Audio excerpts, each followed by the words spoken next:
Sir आप बता रहे हैं कि आप आपके वार्ड से निकल के सारे मुस्लिम बहुल इलाकों का काम करेंगे, लेकिन इतने सालों में मुस्लिम बहुल इलाकों में काम नहीं हुआ। मौजूदा सरकार में कुछ कुछ जगह हुआ, जो उन पक्ष से जुड़े हुए थे उनके पास जाते थे, उनके साथ रहते थे, वहाँ के काम में अगर जनता आपको कामयाब करती है तो आपके वार्डों के काम करवा पाएंगे आप? लगता है आप इतने सक्षम हैं? वो देखिए, ऐसा है कि अल्लाह रब के रसूल सल्लल्लाहु अलैहि वसल्लम की हदीस है, इन्नमल आमालु बिन्नियात, कि आपके अमालों का दारो मदार आपकी नीयत पर है।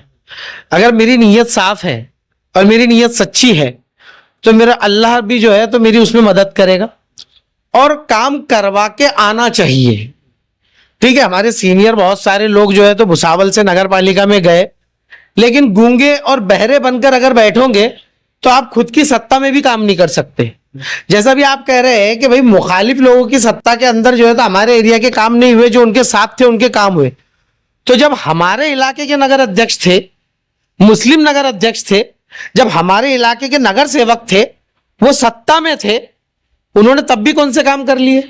अच्छा आप ये बताइए, अभी आपके सामने 12 नंबर वार्ड में कई पक्ष से कई दमदार उम्मीदवार है, तो आपका प्रचार प्रसार किस तरह चल रहा है? और आपको लगता है आप इन सीनियरों के सामने काफी दिग्गज है, कई पक्ष के ऐसे लोग हैं, आप उनके सामने इलेक्शन जीत पाएंगे? आपकी वार्ड की जनता आपको सपोर्ट करेंगे, मतदाता आपको वोट करेंगे?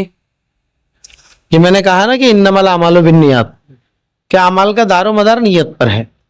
अगर मेरी नीयत साफ है और मेरा जज्बा अल्लाह रब्बुल इज्जत की मखलूक की खिदमत करना है, मेरे प्यारे आका हजरत मोहम्मद सल्लल्लाहु अलैहि वसल्लम की उम्मत की खिदमत करना है, और मैं अपने इस जज्बे पर अगर कायम हूं और सच्चा हूं, तो बेशक अल्लाह उसके हबीब के सदके मेरी मदद करेगा और लोगों के जहनों को फेरेगा। इलेक्शन के लिए मैं यही दुआ करता हूं कि अल्लाह रब्बुल इज्जत जो तेरी मखलूक के लिए, जो तेरे प्यारे हबीब की उम्मत के लिए बेहतर है, उसी को जो है तो उस वार्ड से चुन के दे। फिर चाहे मैं हूं चाहे कोई भी हो, जरूरी नहीं है कि मैं ही होना चाहिए। अगर मेरे से कोई बेहतर है तो वो चुनकर आए, लेकिन मुझे ऐसा लगा, मेरी जाति, क्योंकि मैं भी इंसान हूं और मेरे साथ भी शैतान नफ्स है, तो मुझे ऐसा लगा कि शायद वहां बेहतर कोई नहीं है, इसलिए मैं चुनाव में उतरा हूं। अगर लोगों को लगता है कि मेरे से बेहतर कोई है तो अल्लाह उसको कामयाब करे। लेकिन इसके अलावा मेरा जो मकसद है नगर सेवक बनने के बाद, कि मैं अपने मोहल्ले को ही नहीं बल्कि अपने शहर को नशा मुक्त करूं। यहां से जो है तो जो बुरी आदतें हैं, जो धड़ल्ले से 2 नंबर के काम हमारे शहर में चल रहे हैं, उनको हम खत्म करें। जो नौजवान नशे की आदतों के अंदर, गंदी आदतों के अंदर और गलत आदतों के अंदर मुलविस हो रहे हैं, हम उनके लिए काउंसलिंग सेंटर खोले, उनको काउंसलिंग करवाया जाए, उन बच्चों को, नौजवानों को लाकर बिठाया जाए, समझाया जाए, एक अच्छे काउंसलर के जरिए उनको बताया जाए कि उनकी जिंदगी को और किस तरीके से बेहतर बना सकते हैं। और मेरे लिए मैं अपील करूंगा कि अगर आपको लगता है कि मैं उस सांचे में कहीं तो भी बैठता हूं, तो आप लोग मुझे एक बार अपनी खिदमत का मौका जरूर दें, ताकि मैं अपने आप को साबित कर सकूं। और मैं मौका आपसे 5 साल का नहीं मांग रहा हूं। मैं फिर, जैसा आपने कहा कि आपके वार्ड के लिए आप क्या कहेंगे, तो मैं ये कह रहा हूं कि मैं अपने वार्ड वालों से ये कह रहा हूं कि मैं 5 साल का मौका नहीं मांग रहा हूं, मैं सिर्फ 2 साल का मौका मांग रहा हूं। अगर 2 साल में मैंने आपको इत्मीनान बख्श रिजल्ट नहीं दिए, तो मैं इस चैनल के माध्यम से आप लोगों को ये बात बोल रहा हूं, ये वादा कर रहा हूं कि 2 साल बाद जब मेरे पास लोग आकर कहे कि आपने इत्मीनान हमको नहीं दिया है, आप हमको मुतमईन नहीं कर पाए एज अ नगर सेवक, मैं 2 साल बाद अपनी पद से इस्तीफा दे दूंगा और फिर दोबारा कभी नगर सेवक के इलेक्शन में नहीं खड़ा रहूंगा। सीए एनआरसी के अंदर जो है तो हम पर जो है तो इल्जाम लगाया गया, झूठे इल्जाम में जो है तो हमको जेल भेजने की कोशिश की गई। लेकिन वो बोलते हैं ना कि हमारी तो ख्वाहिश थी जेल जाने की, कि यूसुफ अलैहिस्सलाम की सुन्नत अदा हो जाती। लेकिन केस तो हुआ, लेकिन हम चाहकर भी जो है तो अरेस्ट करवाना चाहते थे, हमको अरेस्ट नहीं किया गया कि भाई गांव का माहौल खराब होगा। हमारे बड़ों ने, हमारे जो बुजुर्ग है, उन्होंने कहा कि भाई आप अरेस्ट मत दो, एंटीसिपेटरी बेल लो, कम। नमस्कार आदाब, CBN न्यूज 18 में आपका स्वागत है। दोस्तों मैं आपका मजे शेख। दोस्तों आपको पता है कि भुसावल नगर पालिका चुनाव को लेकर काफी बड़ा एक माहौल बन चुका है।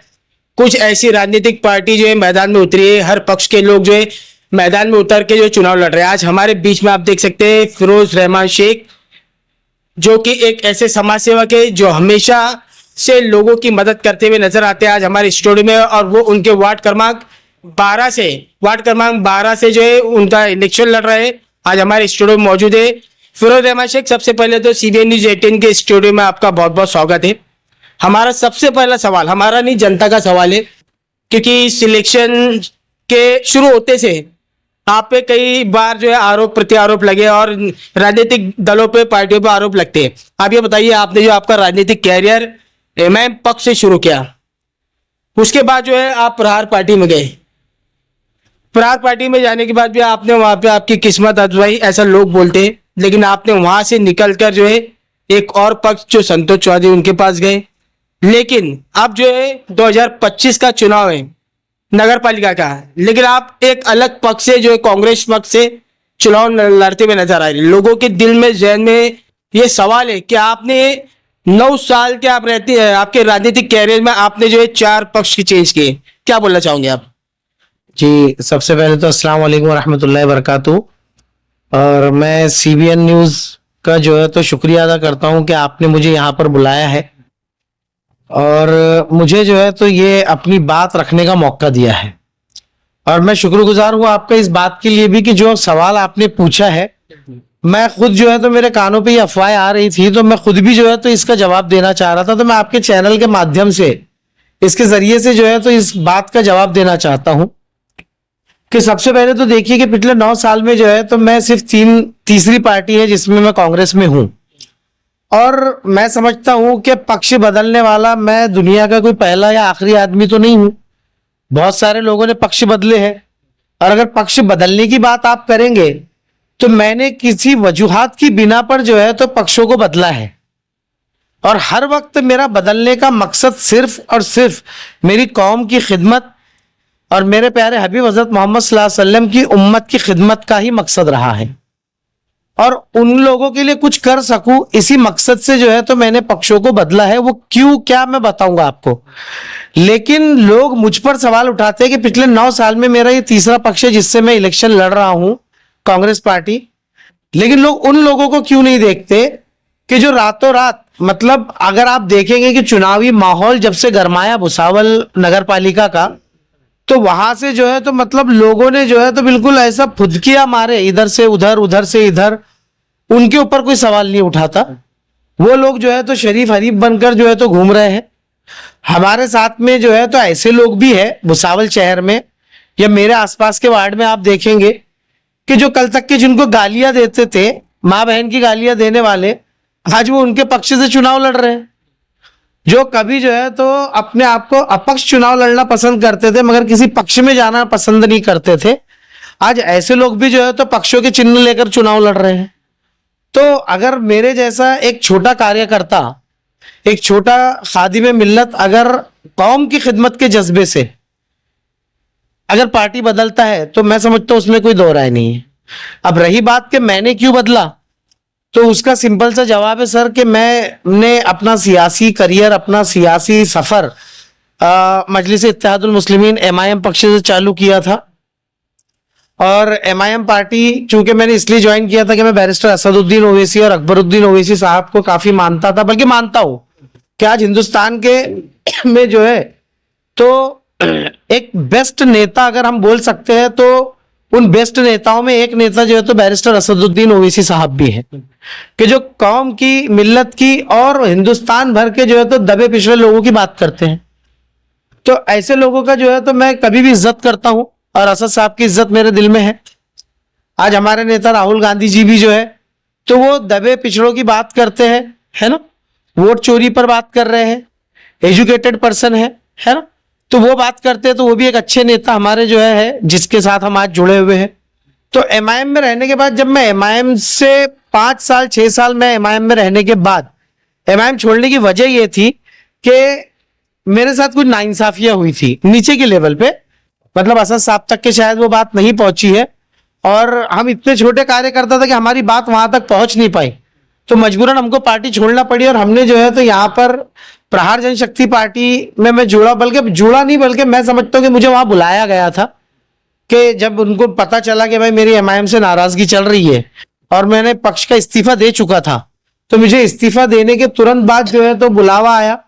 तो हम मुलाकात के लिए गए थे। हमने सोचा कि चलो हम उनके साथ जुड़कर शायद शहर के अंदर एक सेकुलर लोगों के साथ जुड़कर हम जो है तो लोगों के काम आ सकेंगे, जो सत्ता में भी रह चुके हैं उनके साथ जुड़ के हमने काम किया। बच्चू कडू जी भी एक बहुत अच्छे नेता है जो किसानों की और दिव्यांगों की और दबे कुचले लोगों की बात करते हैं। और मेरे सियासी करियर में मैंने नेता वैसे ही चुना है जिन्होंने जो है तो अच्छे काम किए हैं। बिके हुए नेताओं के साथ मैंने कभी काम नहीं किया और ना ही मैं बिका हुआ हूं, अल्हम्दुलिल्लाह। लेकिन जैसे ही उन्होंने बीजेपी में जाने का फैसला लिया, मैंने इस्तीफा दिया। मैं चौधरी परिवार के साथ रहा, उनके साथ सिर्फ इसलिए रहा कि भाई भुसावल के अंदर जो है तो एक अच्छा नाम है और वाकई में है, तो मैं उनके साथ जुड़कर रहा। लेकिन कुछ वजूहात ऐसी रही कि अब मुझे ये लगा कि भाई वहां पर जो है तो टिकट देते वक्त शायद पैसे को और ताकत को ज्यादा महत्व दिया गया, अच्छे प्रवक्ता की शायद उनको जरूरत नहीं थी। फिरोज सर, अभी जो चुनाव लड़ने की बारी आई तो आपने कांग्रेस पक्ष ही क्यों चुना? क्या बोलना चाहेंगे आप इस पक्ष के बारे में? देखिए सर, ऐसा है कि अब अगर मैं कांग्रेस पार्टी के बारे में कुछ बोलूंगा तो लोगों को ये लगेगा कि भाई उसका गमछा पहना है, उसका टिकट लिया है तो उसकी तारीफ कर रहा हूं। लेकिन मैं समझता हूं कि हकीकत यही है कि पिछले आजादी के बाद से अभी तक कांग्रेस एक इकलौती पार्टी है जो हमेशा जो है तो सेकुलरिज्म पे काम करती आई है, सेकुलर रही है और बिना जाति धर्म के आधार पर उन्होंने काम किया है। दूसरी बात, कांग्रेस आज मैं समझता हूं कि एक ऐसा पक्ष है जो मुल्क भर में, पूरे भारत में जो है तो बीजेपी को मुंह तोड़ जवाब देने की ताकत रखता है। एक नेशनल पार्टी है और जो उसके लीडर, कांग्रेस पार्टी के जो हमारे लीडर है राहुल गांधी जी, वो जो है तो एक अज़्म लेकर चल रहे हैं कि हमको जो है तो भारत को कम्युनिज्म से जो है तो मुक्त करवाना है, कम्युनल ताकतों को यहां से खत्म करना है और एक सेकुलर भारत का जो है तो निर्माण करना है। तो ऐसी सोच के साथ जो है तो मैं कांग्रेस में जुड़ा हूं ताकि मैं भी अपने शहर के कम्युनल माहौल को खत्म कर सकूं, एक सेकुलर माहौल हम बना सके, सभी मजाहिब के लोग मिलजुल कर रह सके। इसके लिए मैं कांग्रेस में आया और यही वो पार्टी है। देखिए, आप देखिए कि पार्टियां हमारे महाराष्ट्र में, खासतौर से महाराष्ट्र में बल्कि भारत भर में आप देखेंगे तो बहुत सारी जितनी जूनी पार्टियां हैं सबके टुकड़े हो गए। समाजवादी पार्टी में चचा भतीजा अलग हो गए, उनके भी मतभेद हुए, बाद में एक हो गए। जनता दल के अंदर जो है तो वही हुआ, नीतीश जी लालू जी टूट के अलग हो गए, उनके दो टुकड़े हुए। महाराष्ट्र की बात करें तो शिवसेना के दो टुकड़े, राष्ट्रवादी कांग्रेस के दो टुकड़े।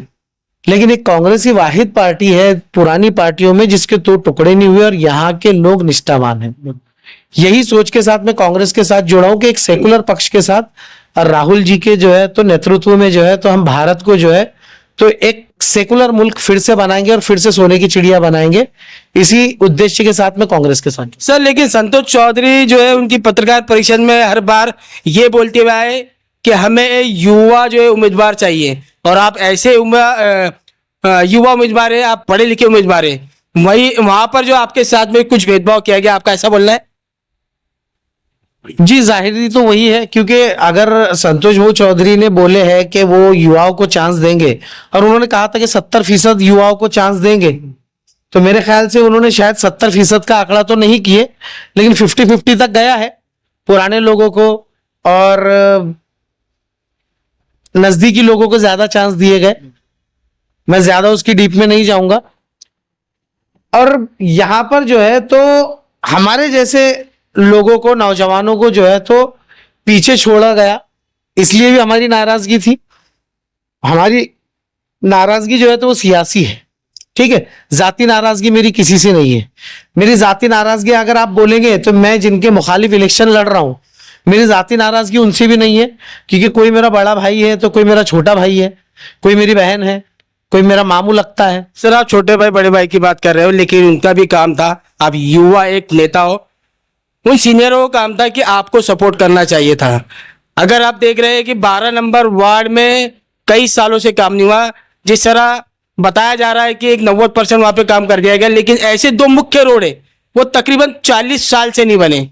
और हमें लगता है कि अगर आपके जैसा युवा नगर पालिका में जाता है, बैठता है, तो सबसे पहले आप जो है आपके 12 नंबर वार्ड के जो रुके हुए काम है उसको शायद पूरा करोगे।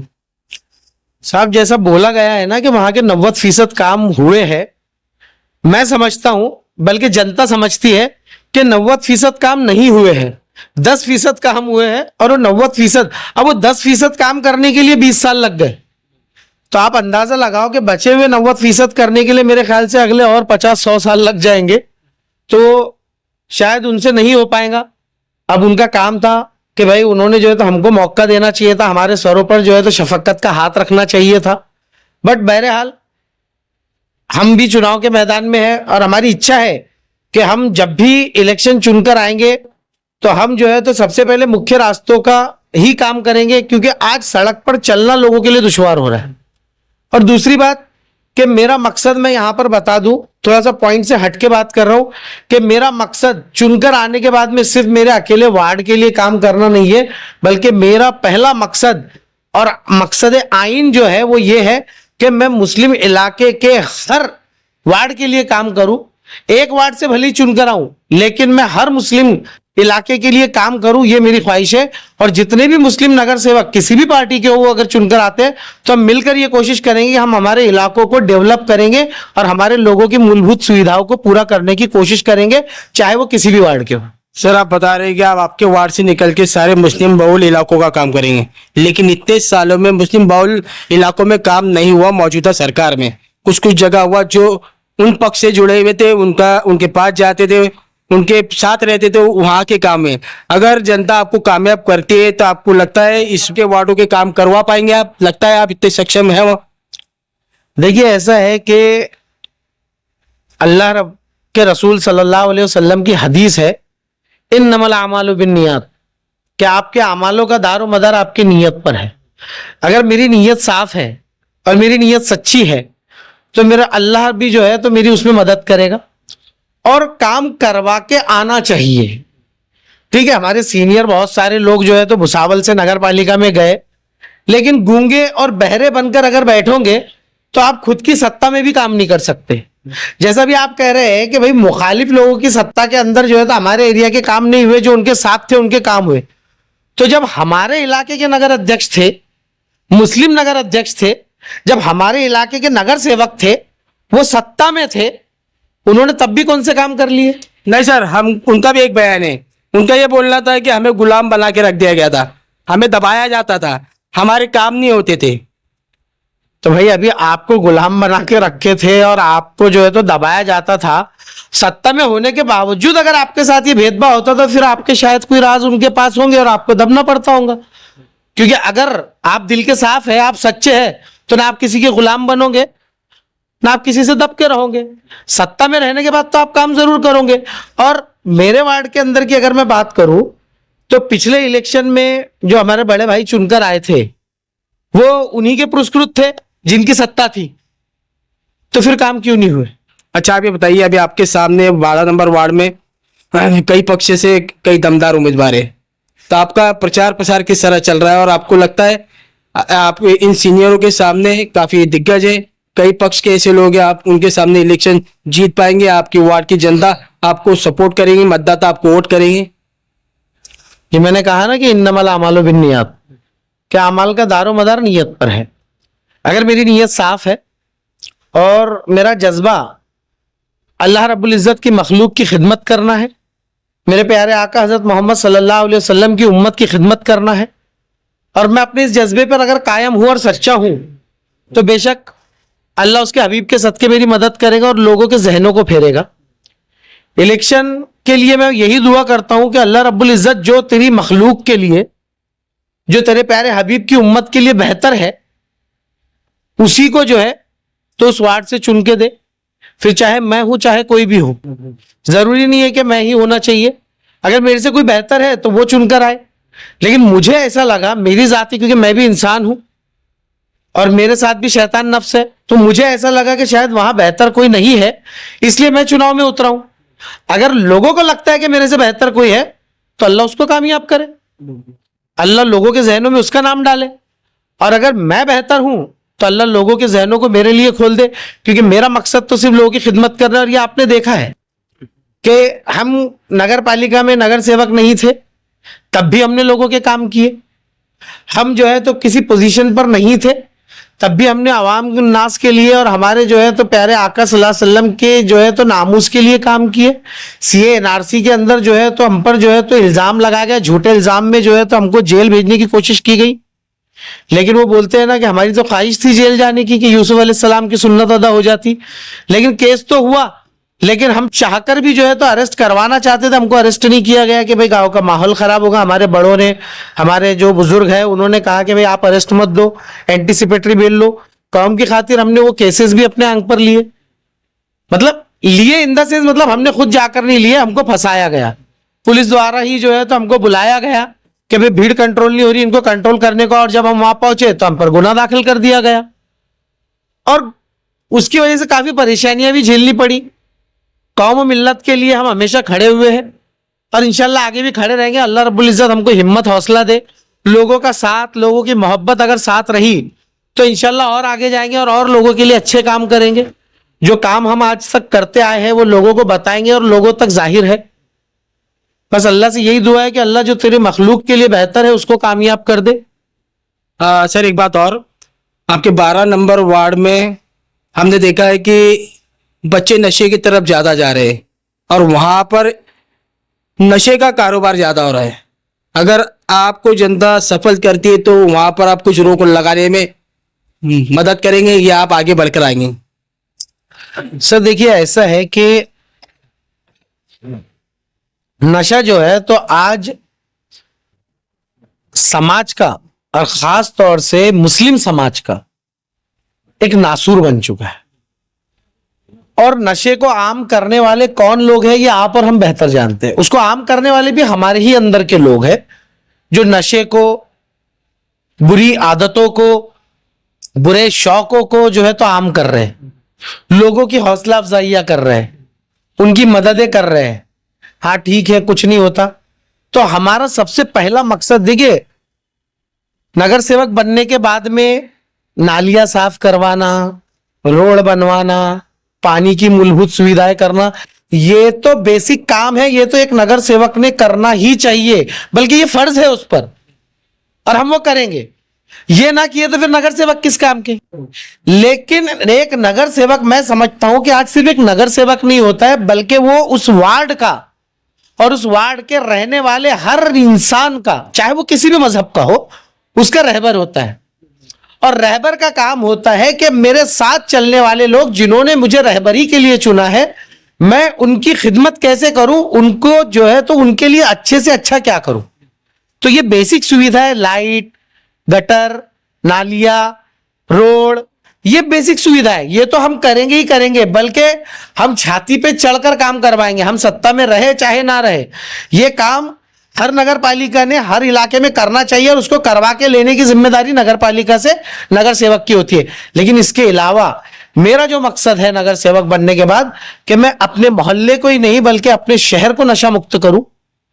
यहां से जो है तो जो बुरी आदतें हैं, जो धड़ल्ले से 2 नंबर के काम हमारे शहर में चल रहे हैं, उनको हम खत्म करें। जो नौजवान नशे की आदतों के अंदर, गंदी आदतों के अंदर और गलत आदतों के अंदर मुलविस हो रहे हैं, हम उनके लिए काउंसलिंग सेंटर खोले, उनको काउंसलिंग करवाया जाए, उन बच्चों को, नौजवानों को लाकर बिठाया जाए, समझाया जाए, एक अच्छे काउंसलर के जरिए उनको बताया जाए कि उनकी जिंदगी को और किस तरीके से बेहतर बना सकते हैं इस नशे की आदत को छोड़ के, इन बुरी आदतों को, इन बुरी लतों को छोड़ के। तो हम उस पर भी काम करेंगे। हमारी जो बहनें बेवा है ना, और जो बहनों की शादियां नहीं हो पाई है और वो आज जो है तो अपने घर वालों को लगता है कि बोझ है, और वो खुद भी महसूस करते हैं कि मैं अपने घर वालों पर बोझ है, तो ऐसी बहनों के लिए स्वयं रोजगार के लिए हम क्या कर सकते हैं, उसके हमारे कुछ प्लानिंग है कि अगर हम बन के आते हैं तो हम इंशाल्लाह हमारे जैसे कुछ लोगों को साथ में, मैं अकेला नहीं कर सकता, कोशिश करूंगा, अकेला चलूंगा, लेकिन अल्लाह काफिला बना ही देगा। तो हम ख्याल लोगों को साथ में लेकर, हमारा ये मकसद है कि हम जो है तो नशा मुक्ति केंद्र बनाकर काउंसिल करके लोगों को नशे से दूर करें। हमारी माओ बहनों के लिए रोजगार, हमारे बेरोजगार नौजवानों के लिए कुछ रोजगार के लिए हम कुछ कर सकते हैं। कुछ सरकारी स्कीमें, कुछ लोन्स जो सरकार देती है रोजगार के लिए, वो लोगों तक पहुंचाना, लोगों को अच्छे कामों की तरफ रागिब करना, क्योंकि कुरान में अल्लाह ने हमारे लिए फरमाया है, अल्लाह के रसूल की उम्मतियों के लिए, ईमान वालों के लिए फरमाया है कि कुंतुम खैरा उम्मतिन उखरिजत लिन्नास तामुरूना बिल मारूफ व तनहौना अनिल मुनकर, कि तुम बेहतरीन उम्मत हो और लोगों की नफर आसानी के लिए निकाली गई हो, तुम लोगों को बुराई से रोकते हो और अच्छाई की तरफ बुलाते हो। तो हम सियासत के जरिए से भी जो है तो वहां पर जाकर लोगों को अच्छाई की तरफ बुलाना, अच्छाई की तरफ उनको माइल करना और लोगों को अच्छे कामों की तरगीब करना, यह भी एक रहबर का काम होता है, एक नगर सेवक का मैं समझता हूं काम होता है। सिर्फ मूलभूत सुविधाओं पे काम करना ही हमारा काम नहीं है, हमारे समाज की बुराइयों को खत्म करने का काम भी जो है तो एक नगर सेवक का होना चाहिए। और हर नगर सेवक ने जो है तो ये अज़्म, ये इरादे लेकर ही नगर सेवक बनना चाहिए। अच्छा, आप बताइए, आप जैसे बता रहे हैं कि 12 नंबर वार्ड में 90%, जैसे 10% आप पूरे काम हुआ, 90% काम नहीं हुआ, तो आप माजी नगर सेवक इनके बारे में कुछ बोलना चाहेंगे कि? भाई देखिए, ऐसा है ना कि दुनियावी मामला हो या दीनी मामला हो, हर एक के अमाल अपने साथ। अब हम उनकी शान में क्या बोलेंगे, हमारे बड़े भाई है। माजी नगर सेवक ने क्या किए नहीं किए ये आवाम को मालूम है, मुझे बताने की जरूरत नहीं है और उस पर टिप्पणी करने की जरूरत नहीं है। मैं तो वो बात बताऊं ना कि जो लोगों को नहीं मालूम है, तो मैं अपनी बात बताऊं। अब उन्होंने क्या किए नहीं किए ये लोगों को ऑलरेडी मालूम है। अगर मैं बताऊंगा कि इन्होंने ऐसा किया, इन्होंने ऐसा नहीं किए, तो लोग बोलेंगे फिरोज भाई ये तो हमको ऑलरेडी मालूम है, नहीं क्या बात है। तो मैं अपनी बात करूं कि मैं क्या कर सकता हूं, जो हुआ सो हुआ, लेकिन आगे क्या कर सकते हैं उसके लिए बस यही आवाम से जो है तो मतलब गुजारिश है और जो है तो उम्मीद है कि अब वो जो है तो सही को चुनेंगे और सही को मौका देंगे। आपकी सारी बात सही है, लेकिन हम ये बोलना चाहेंगे, आप एमआईएम पक्ष में भी काफी अच्छे दमदार एक प्रवक्ता थे, आप एमआईएम पक्ष से भी टिकट ले सकते थे। अभी एमआईएम पक्ष का जो भूसावल शहर में एक बोलबाला चल रहा है, वो भी उनके उम्मीदवार लड़ा रहे, आपने क्यों नहीं निर्णय लिया कि आप एमआईएम पक्ष से लड़े?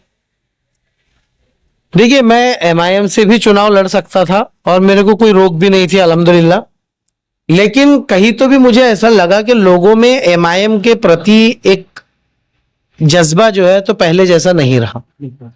एमआईएम को लेकर लोगों की सोच थोड़ी अलग है, क्योंकि आज जिस तरीके से ताकतें, कम्युनल ताकतें हिंदुस्तान में बढ़ रही है और हमको जो है तो फूट डालकर राजनीति करने का काम कर रहे हैं, तो लोगों की, खासतौर से नौजवानों की एक सोच बनी हुई है, हमारे बुजुर्गों की ये सोच है कि भाई हम डिवाइड हो रहे हैं, तो पहले हम एक ताकत हो जाए फिर हम बाकी बातों के बारे में सोचें।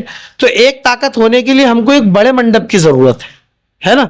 छोटे छोटे मंडपों में बैठकर रहेंगे तो टुकड़े हो जाएंगे, तो हम एक बड़े मंडप के नीचे अगर सब आते हैं, एक ताकत बनते हैं, तो हम सामने वाली जो मुखालिफ ताकत है, जो कम्युनल ताकत है, उसको खत्म कर सकते हैं। तो हमारे वोट कहीं बट ना जाए, लोगों को नुकसान ना हो जाए, इस वजह से जो है तो फिलहाल तो भी जो है तो मैंने एमआईएम में जाने का फैसला नहीं किया। बिल्कुल, ये सारी बातें सही है। और अब जब आपने बात की बटने की, लेकिन हम एक बात ये भी बोलना चाहेंगे कि एनआरसी और सीए के टाइम यहाँ पर एक कमेटी बनाई गई थी जिसमें आपने आंदोलन करते हुए हमको नजर आए थे और आपने काफी अच्छा जो है उस समिति को वक्त भी दिया था और आप उस आंदोलन में शामिल थे। अब ये बताइए, अभी एसआईआर आ रहा है, एसआईआर के लिए आपके पास कोई योजना है? आने वाले वक्त में अगर जनता आपको कामयाब करती तो एसआईआर पे आप जो आपके वार्ड के लोगों के कुछ काम करोगे, किस तरह का जो काम रहेगा आपका उसमें? देखिए, सीए एनआरसी का जब वक्त आया था तो बिना किसी तजाद के, बिना किसी जो है तो भेदभाव के कि कौन कौन से पक्ष का है, कौन क्या है, हम सिर्फ ये सोच के कि हम सेक्युलर सोच के लोग और हिंदुस्तान के जो है तो भारतवासी होने की सोच रखने वाले लोग और खासतौर से मुस्लिम होने के नाते हम सब एक प्लेटफॉर्म पे आए थे, जिसमें जो है तो संविधान बचाओ समिति जो है तो उस वक्त गठित की गई थी। संविधान बचाओ समिति के सदर अध्यक्ष जो है तो हमारे सलीम सेठ चूड़ी वाले थे और मैं उसका सेक्रेटरी था, और पूरी बागडोर जो है तो सलीम हाजी साहब ने जो है तो मेरे हाथ में रखी थी। और उस वक्त जो है तो पूरा आंदोलन को हमने चलाया था और मैं अकेला नहीं था, हमारे जो है तो बहुत सारे भाई उसमें हमारे साथ शामिल हाल थे, जैसे हमारे जुनेद भाई थे, है ना, और आप दोनों भाई भी हमारे साथ थे, सद्दाम भाई खाटिक थे, हमारे अशरफ तड़वी थे, है ना। यानी अलग अलग पक्षों के बहुत सारे लोग, अभी मैं नाम शायद सबके ना ले पाऊं, लेकिन आप समझ सकते हैं कि सब लोग हमारे साथ जुड़े हुए थे और सबने मिलकर सीए एनआरसी में जो है तो काम किया था। हमारे लोगों को जो है तो हक दिलाने की बात की थी, और उसी CA/NRC के दौरान ही मेरे ऊपर जो है तो केसेस दाखिल किए गए थे, और वो केस दाखिल करवाने भी वाले भी हमारे अपने ही लोग थे कि कई मुसलमानों का नेता ना बन जाए, क्योंकि हर उसमें जो है तो मुझे आगे मेरे भाई लोग करते थे, और मैं जो है तो बाइट भी मैं देता था, आंदोलन की जो है तो रहनुमाई भी मैं करता था। तो मेरे भाइयों ने आगे किया, तो मेरे दुश्मनों को और हमारे ही लोगों को खतरा महसूस होने लगा, तो उन्होंने केसेस बुक कराए, लेकिन हम रुके नहीं। और अब जब SIR की बात है तो मैं ये समझता हूं कि SIR, ये मोदी सरकार जो है ना, सिर्फ हमको परेशान करने के लिए और लोगों के जहनों को भटकाने के लिए कुछ ना कुछ नई तिगड़म लाते रहती है। CA/NRC लाए, उस पर हमने आंदोलन किए, पूरे देश में उसका आंदोलन चला। फिर उन्हें वक्फ अमेंडमेंट बिल लाए, वक्फ अमेंडमेंट बिल पे आज जो है तो जमीयतुल उलमा और बाकी की जो है तो तंजीमें काम कर रही है, हमारे उलमा इकराम आगे आए, मुसलमानों ने विरोध किया। अब वो मामला ठंडा हुआ तो इन्होंने SIR लेकर आए। तो ठीक है, आप जितने तीर चलाओगे हमारे सीने उतने सख्त होंगे, और तुम जितने तीर चलाओगे हम उतनों का सामना करेंगे।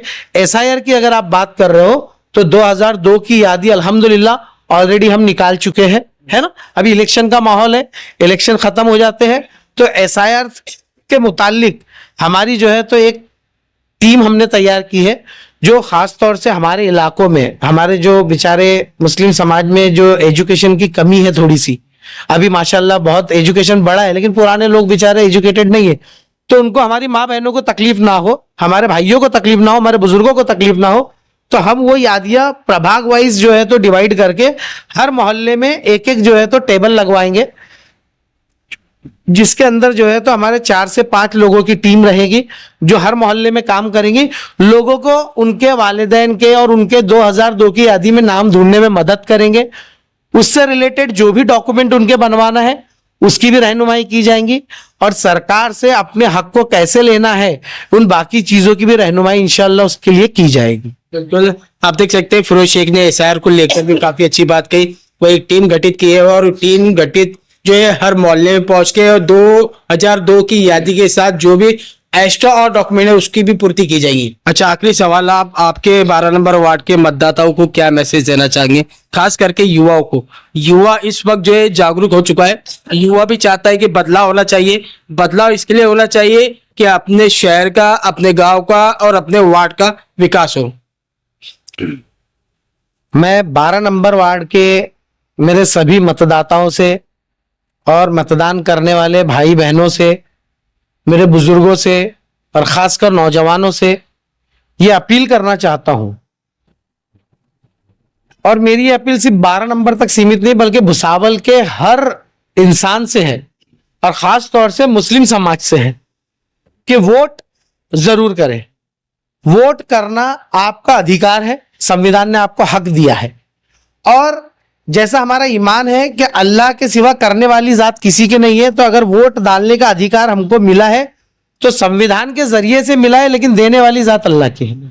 तो आपको रहबर चुनने का मौका अल्लाह ने दिया है, तो खास तौर से मुस्लिम समाज से और 12 नंबर वार्ड के नौजवानों से, बुजुर्गों, दोस्तों, माओ बहनों से यही अपील करूंगा कि वोट एक अमानत है, वो जरूर करे।